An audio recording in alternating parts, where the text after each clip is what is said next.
St. Benedict Press presents C.S. Lewis and the Catholic Church, written by Joseph Pearce and read by Kevin Spalding. Forward. The question of C.S. Lewis's churchmanship is a question that won't go away. When he billed himself in the 1940s as a mere Christian, it seemed a stroke of genius.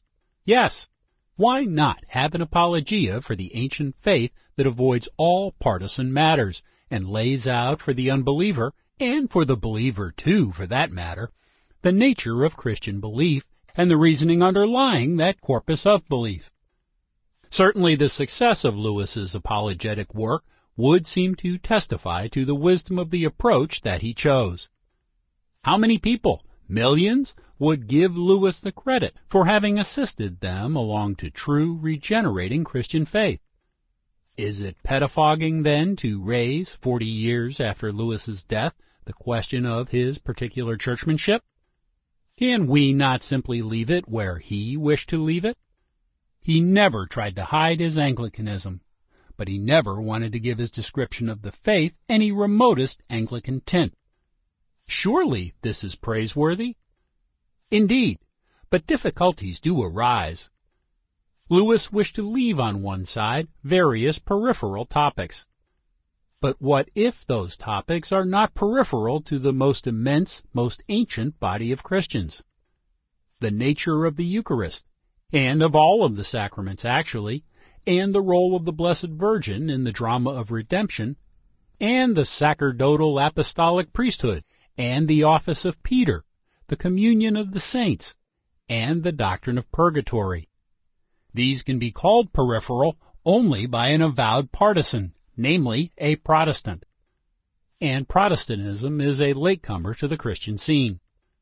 So there is an anomaly here.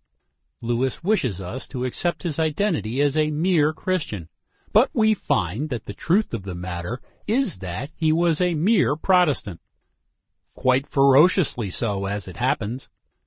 His Ulster background colored his attitudes more garishly than he, in his coldly rational moments, might have wished to admit. He is furious, for example, when a Catholic publisher of one of his books seems to want to market it to Dublin riffraff. But there are more anomalies. Although he loathed the whole business of high, broad, and low churchmanship in the Church of England, he could not avoid it all. He had nothing but contempt for the broad churchmen who diluted the faith until it was a mere sickly gruel. See his Anglican bishop in The Great Divorce.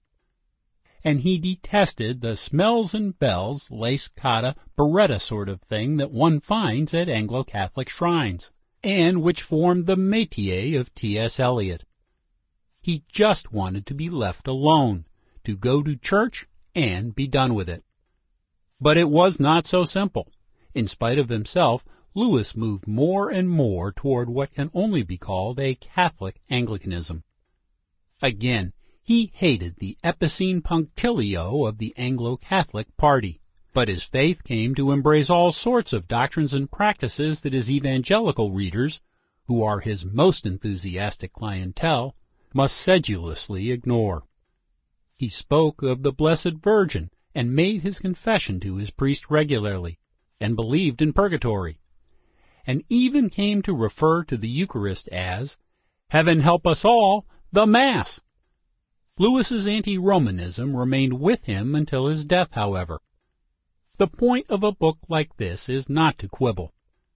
Joseph Pearce is one of Lewis's strongest allies. But Lewis's public will find here, I think, an enormous amount of material that is both fascinating and, it must be admitted, germane. Thomas Howard, Manchester, Massachusetts. Introduction.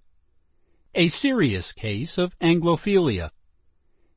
As an American college student in the late 1970s, I was afflicted with a severe case of a dangerous disease called Anglophilia, the love of all things English, and C.S. Lewis was largely to blame.